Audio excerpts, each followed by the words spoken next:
My name is Dr. David Park, and I will be your instructor this semester for U.S. History 1302, the United States from Reconstruction to the present.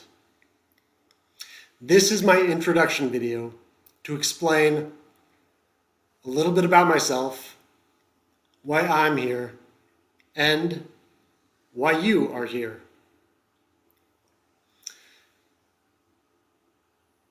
I don't know if you know who Frank Abagnale is, but if you've ever seen the movie Catch Me If You Can, that is the person Leonardo DiCaprio is playing. He was a con artist and he forged a bunch of credentials to do a bunch of really cool things. Something that they did not show you in the movie. At one point, he forged a degree, a sociology degree from Columbia University, and taught a college course at BYU, the Mormon college out in Utah. Later on, when he was caught, he was asked, how were you able to teach a college course? Because he never actually attended college himself. And he said, it was really easy. I just stayed one day ahead of the students in the textbook.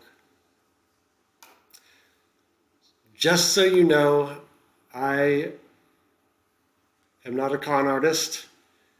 I'm going to give you a little bit of background about myself. I am from California, born in California, was raised in Hawaii and rural Canada, and I've lived in Texas the longest, with a stint in undergrad up in New York. I am a bagpiper on my free time with the North Texas Caledonian Pipes and Drums. We are a nationally competitive championship band. We have performed all over the country, and if you've ever heard a bagpipe band or a bagpiper in the DFW Metroplex, I probably know, there's a good chance I know who it is. I have played for about 25 years now, and the reason I started playing is because everyone in my family plays a musical instrument. It's a very Asian thing I found out later. I'm half Korean, half Norwegian, and I am by far not the most talented musician in the family. In fact, of my three siblings, I'd probably say I was the least musically talented. But at a young age, I understood the concept of supply and demand. And since I knew a lot of people that played a lot of instruments, I picked the one that very few people know, very few people play, and it has served me very well. I recommend everyone learn to play the bagpipes, but most people don't take me up on that. So if you ever want to know anything about bagpipes, please always feel free to ask. I'm happy to talk about it. When I am not bagpiping, I absolutely love history. This isn't just a job. It isn't just a profession even. It is a passion. It's what I do on my free time. I absolutely love history. And the reason I love history is, well, the reason I always say I love history, and there is a lot of truth to this, is because I used to love comic books. I used to love reading comic books. I still have a ton. I have all the card sets. And at some point, well, I can tell you when, it was when Spider-Man's parents came back for the third time. I realized, this is kind of a soap opera with superpowers. And then I realized I don't need to read comic books to learn about superheroes. there are real superheroes that have actually lived in this world. And we are going to talk about them. Abraham Lincoln, I could talk for weeks about him. He absolutely deserves all the praise he gets. He's so fascinating. He's one of the most sensitive presidents we've ever had, probably. He actually believed at the time that animals had feelings, which of course they do. But for the time, that was bizarre. He had two periods in his life where he was so clinically depressed that all of his friends and neighbors took away all the sharp objects from his house, and they basically had someone watching him constantly to make sure he didn't commit suicide. And he was just the absolute most sensitive guy, and yet he will be responsible. He was responsible for killing more Americans than any other person. I say he was responsible. The South is really responsible, but he did it to preserve democracy and preserve the United States because he truly believed in the United States and what it stood for. And every picture of him, you can just see the sadness in him. And he's just absolutely phenomenal person. That level of sacrifice for something he believed in that much, the United States and representative government, it's phenomenal. Teddy Roosevelt, we will talk about him. Probably my fourth favorite president. We will talk extensively about Teddy Roosevelt and also why he is the president that we need right now in 2023. He is absolutely fascinating person. And that picture is so accurate because if Bigfoot were real, he definitely would hunt Bigfoot. FDR, that's his supercharged wheelchair. Got polio at the age of 21, could never walk again unassisted, and it barely fazed him. We will talk a lot about him too. JFK, alien hunter. We'll talk about him some. Ronald Reagan. It's a really good picture. We will talk about him too. So, going from superheroes to studying history, it was a natural evolution. The real reason, though, I really got into history is because I am a perennially curious neurodivergent amalgamator. An amalgamator is someone that just collects all the information they can and stores it away. They enjoy collecting information more than anything else. In Harry Potter parlance, it would be Ravenclaw. History is one of the only subjects where to be really good at it, you have to study everything.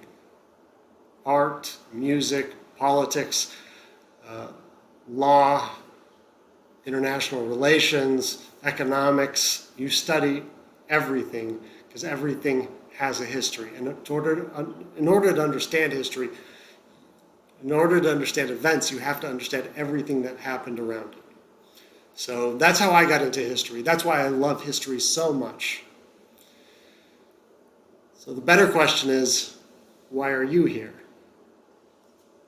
And don't worry, I will tell you the reason that you are here, so you don't have to. It's because history is a required course. And in order to graduate, you need to take it. And you definitely want to take this class so you can graduate with a college degree. Right now, we have the biggest discrepancy between people with a college degree and without a college degree in terms of their earnings over the course of their life than any other period in U.S. history. For all the criticism there is of higher education, you absolutely want to get a college degree. We are in what's now called a knowledge-based economy. We left a manufacturing-based economy a long time ago. Manufacturing makes up somewhere in the neighborhood of I think 17.5% of the U.S. economy. Agriculture is like 1.5, and the other like 81% is services and knowledge-based jobs. And in order to succeed in a knowledge-based economy, you have to have a college degree. That is one of the things that I will be helping you with. I'm not just going to be teaching you history.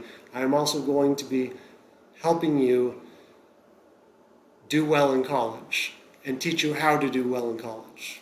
As I mentioned before, I homeschooled all the way up until college, so I didn't have a GPA. So I actually started at NCTC in the Corinth campus. I got a 4.0, and I was able to transfer to a college in New York, and I was one of the highest paid, supposedly, I was told, the highest paid transfer student at the school, because I also got extra bonus for being an Eagle Scout. You can do that too. If you get a 4.0 at NCTC, and then you can transfer to a 4-year university, unless you're going to a trade school, which that's also a good option. You can do well, you can get really good scholarships, and I promise you can do it, and I will help you with that. So that is the reason that history is mandatory. That's why you're in here, and that's a very good reason. So a better question is, why is history mandatory? Why do you have to take history? And so I will give you the first, most generic answer that people always give, so we can learn from our past. Just so you know, we never learn from the past. And I mean never. My main area I do work on is economics, specifically economic collapses. That's why I'm so much fun at dinner parties. And I can guarantee you, we never learn from our mistakes when it comes to economic collapses. We are always, in order to avoid an economic collapse, we would have to tell people, all right, you can pursue money, but you can't just pursue it like a drunkard. And how un-American is that? So we always make the same mistakes. So that's not really a good reason why you're here. So let me give you another reason. We are currently living in a period where there's more information and more knowledge than ever before in human history. We now on our phones have more knowledge than any human would have ever have access to throughout their entire life. And it's overwhelming. We're actually at the point now where we have too much information. And the reason history is so important in this is because a lot of people think history is just learning history itself, learning names, learning dates, and it's not. A huge part of being a historian, especially when you go into graduate school, is you learn to vet the sources. You learn to understand the credibility of sources, every source's bias, and how useful it is. That is a gigantic part of being a historian. That's why historians tend to be very good at telling when something is just, information is just bad. You know, all those memes that go flying around the internet, and I hear people say regularly, well, how do you know what's true and what's not? There's no simple answer to explain how you become good at judging sources. Would take years, takes years of training, but that's what historians do, is we analyze the sources. That is just a major part of it. So that is a big reason to study history, is so you can learn to easily identify the credibility of sources. A third reason to study history. Historians tend to be very good at logic. Logic is, formal systematic reasoning. A plus B equals C. Logic is comes. It's very necessary for history because we are putting together abstract information, events in the past, to come to some sort of conclusion. And so in order to do well as a historian, you have to be good at logic. And that's also why historians tend to do well on the LSAT. LSAT's the test you take if you're going to go to law school. And the degree that has the most amount of people that are going to law school is political science, and they score like 15th on the LSAT. Historians score between 6th and 7th. Number one is mathematicians and people in physics, because that's obviously, math is just logic, working through a problem. Economics and philosophy, they do really well. Philosophy, a lot of people think it's just abstract stuff, but there's a philosophy of logic too. So historians tend to do well at logic. And I'm just going to give you one example of what I mean when I say historians have to use logic. This is a picture from 1745. It's called Englishmen Testing for Health. Now, what is going on here? This is a slave catcher, slave trader. What is he doing? Let me give you some background to this. A Harvard historian, he found this picture and he wanted to figure out what was going on and the implications of it. So what that slave trader is doing is licking the slave. It's called the slavery hypertension hypothesis. And the reason he's licking him is because slaves were insanely expensive. So if you're a slave catcher in Africa, the biggest thing that's going to hurt your profits is transferring a bunch of slaves across the Atlantic and having them die. And what are they going to die of? Lack of water. They're going to probably sweat out so much water that they're going to dehydrate and die. So what that slave catcher is doing is licking him to see how much salt is coming out. If there's too much salt coming out, that means they don't retain the salt, which means they won't retain the water. So they tested to make sure that they are not sweating out too much salt, so they won't sweat out too much water, so they will live on the passage across the Atlantic. However, individuals that retain salt retention leads to high blood pressure. Sodium metabolism leads to high blood pressure. So while you may survive the passage across the Atlantic, individuals that retain too much salt have hypertension or high blood pressure, which leads to hypertension, which leads to heart disease. Now, this economist or this historian at Harvard, he put this into historical context, or into present-day context. African Americans in the United States are 30% more likely to die of heart disease than other groups. They have a higher rate of heart disease than almost every other race. And there's a lot of people that will say, well, that's because of diet and stuff like that, but other groups have diet issues also. So this economist or this historian looked, and he found out that that's actually true of people of African descent all throughout the Americas, North, Central, and South, and also in the Caribbean, ones that were brought over by the slave trade. But it is not true of people in Africa, Africans in Africa. So basically what happened, slave catchers hundreds of years ago specifically picked people that were going to retain salt, and those individuals passed on their genes, and so it predisposed their descendants to higher rates of hypertension and heart disease. So the choices that were made hundreds of years ago are having very real, tangible health effects on people to this day. That is logic, setting up those pieces of evidence to come to a conclusion.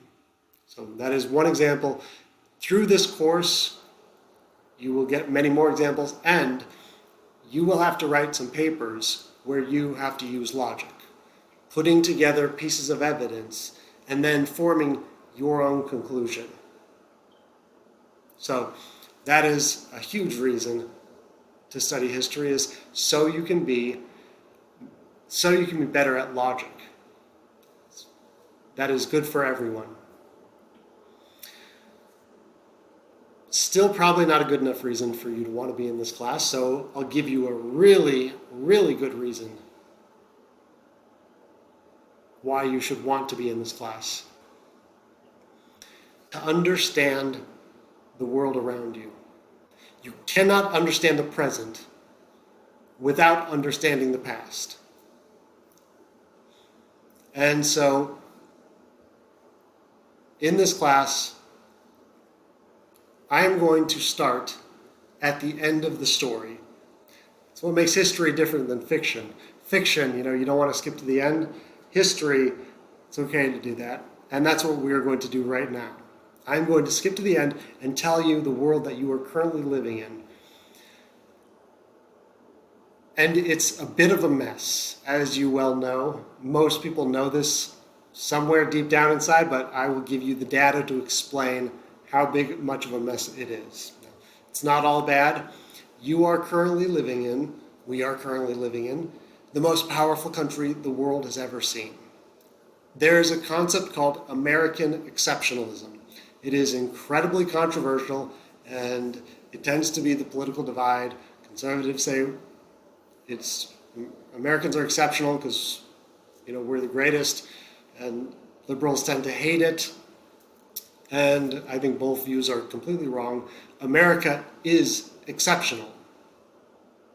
America is exceptional, and I will give you the data to absolutely prove it. I will give you the numbers.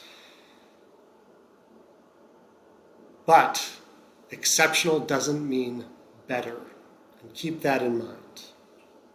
First and foremost, you are living in the most economically powerful country the world has ever seen.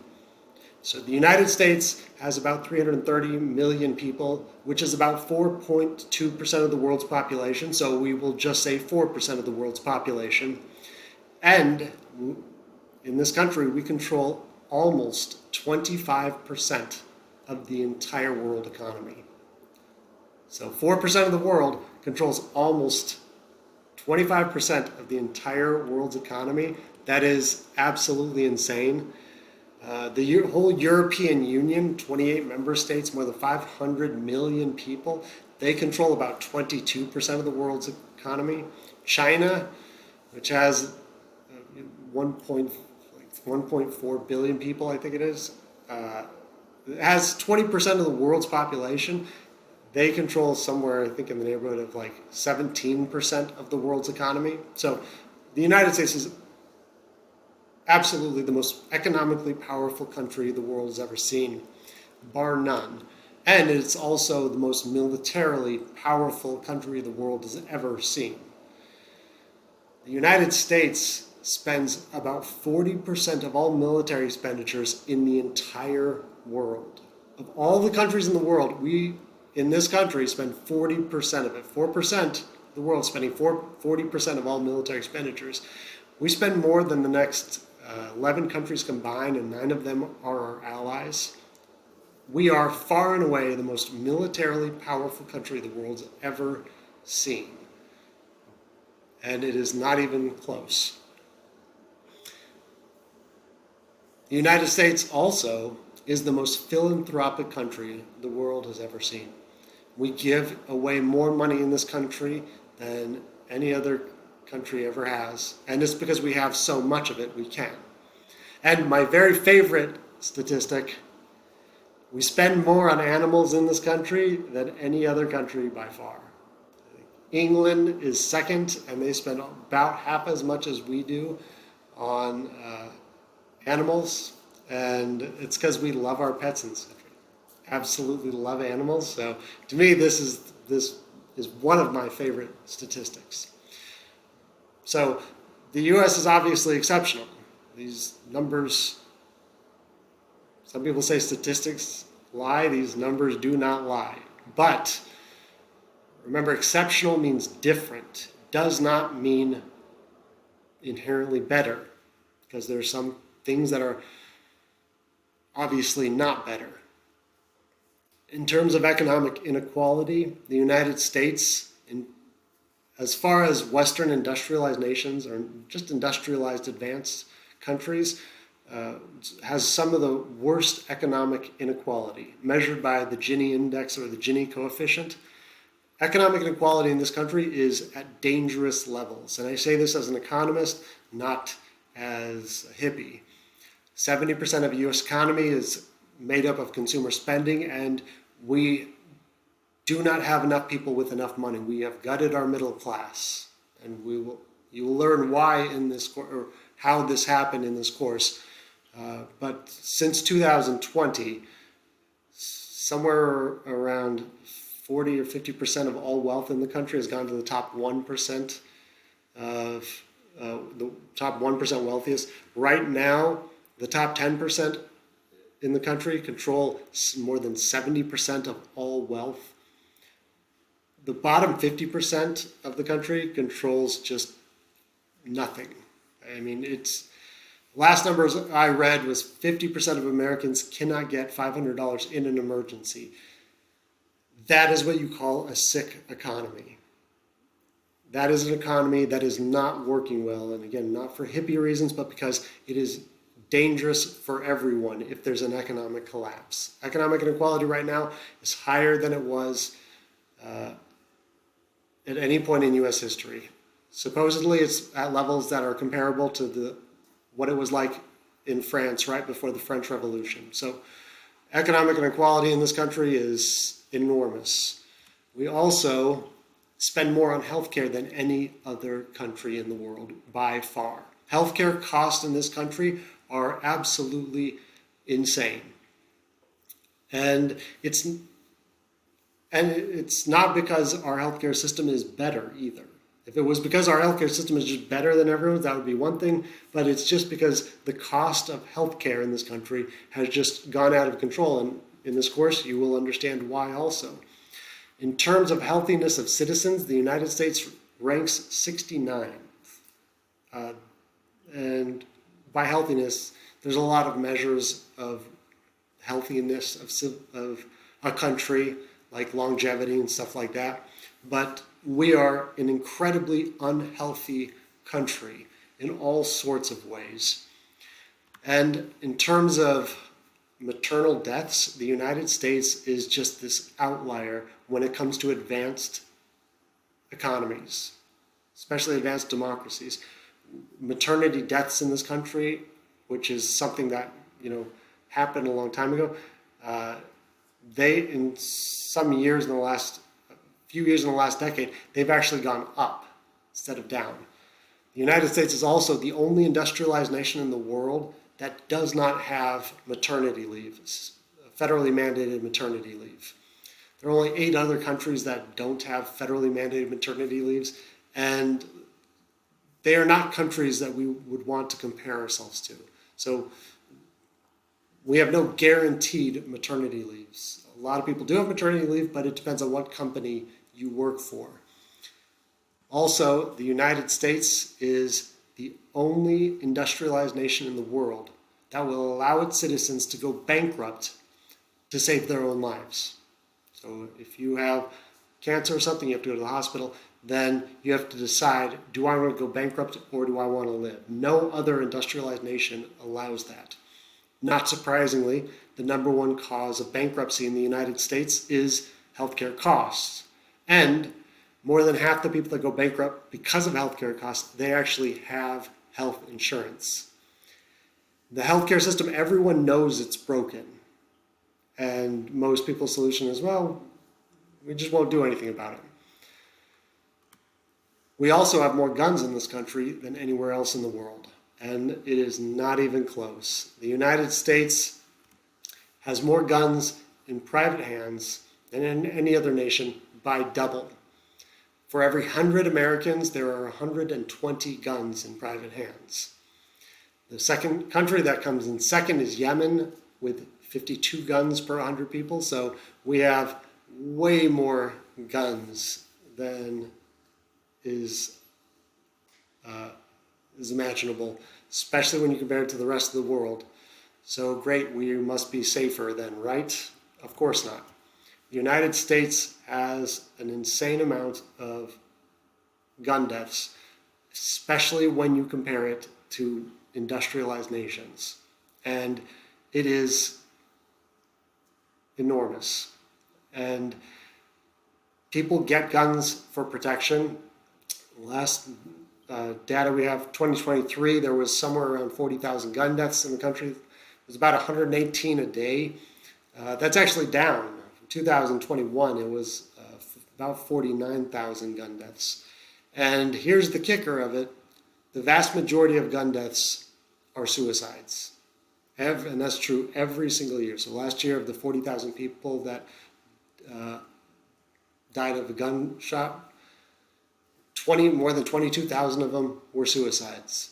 So if you get a gun for protection, of the 8 billion people on the planet, the person most likely to shoot you is yourself. You want to guess who the second most likely person to shoot you is? Spouse. The husbands. It's always the spouse. If you watch True Murder, it is always the spouse. So we have all these guns, and believe me, I'm not recommending anything because there's no, there are very few ways. Well, we can't just get rid of the guns, and that's not even an option. Even if someone wanted to, which would be a terrible idea, it's just one of those facts that we have to live with in this country. But again, it is not even close compared to the other countries in the world. We also, in this country, have more people incarcerated than any other country in the world. The United States, again, is 4% of the world's population, and we have roughly 22% of all prisoners in the world in this one country. The United States prison population is enormous. And in the United States, we spend about $31,000 a year per inmate. That is a lot of money going towards the prison system. In comparison, we spend somewhere around the neighborhood of $11,000 or $12,000 per student. So we're spending more than double per inmate that we're spending per student in this country. Speaking of which, academics. Cost to go to college in this country is higher than anywhere else in the world. Academics in this country is just insanely expensive. And we will actually get into this in this class I'll explain to you why that happened. The United States, whether you're going to a public or private institution, we have to spend an outrageous amount of money to go to college. And that doesn't mean that we are doing the best in terms of our academic performance. There's something called the PISA score, P-I-S-A. It's math, science, and reading. The United States, we currently rank 18th, which 18th is actually good. Back in just a few years ago, like 4 years ago, we were 25th. So we're spending so much more, like with our healthcare, and not benefiting as much as a lot of other places in the world. So we have outrageous academic costs too. On top of that, you are currently experiencing the biggest decline of democracy that we've seen in world history since the 1930s, right before World War II, when the country was turning to fascism and socialism. All throughout the globe, democratic governments are being replaced. And overwhelmingly, it's by right-wing governments that are you'd call them totalitarian dictatorships. We'll get to why we were replacing them with dictatorships, but we are also replacing them with nationalism. and we will talk about this later in this course. I've been told I come across as critical of nationalism. That's true. And it's because nationalism led to World War I and World War II. The period of nationalism in world history ended with World War I and World War II because nationalism will lead to war. Because it is based on an international economic system of a zero-sum game where you're in competition with everyone else. So, yeah, we are experiencing a decline of democracy, and that should scare everyone. We are also experiencing a fresh water crisis. It's one of those things that I learned in undergrad, an environmental science class where it's an abstraction, but it's happening much faster than anyone anticipated. Right now, we are experiencing a freshwater crisis. 70% of the globe is water, but only about 2% of it is fresh water. And it is a disaster, and it's already a disaster. There are already cities in the southwestern United States that people had to just leave. They don't have water. Colorado River, Mississippi River, all our river systems are drying up, and so we are going to see the mass migration of people due to environmental reasons or due to water shortages. And this is not a hypothetical that's 20 years into the future. This is real, and it's happening now. All of this also helps explain partly why we are having a crisis of happiness and a crisis of loneliness.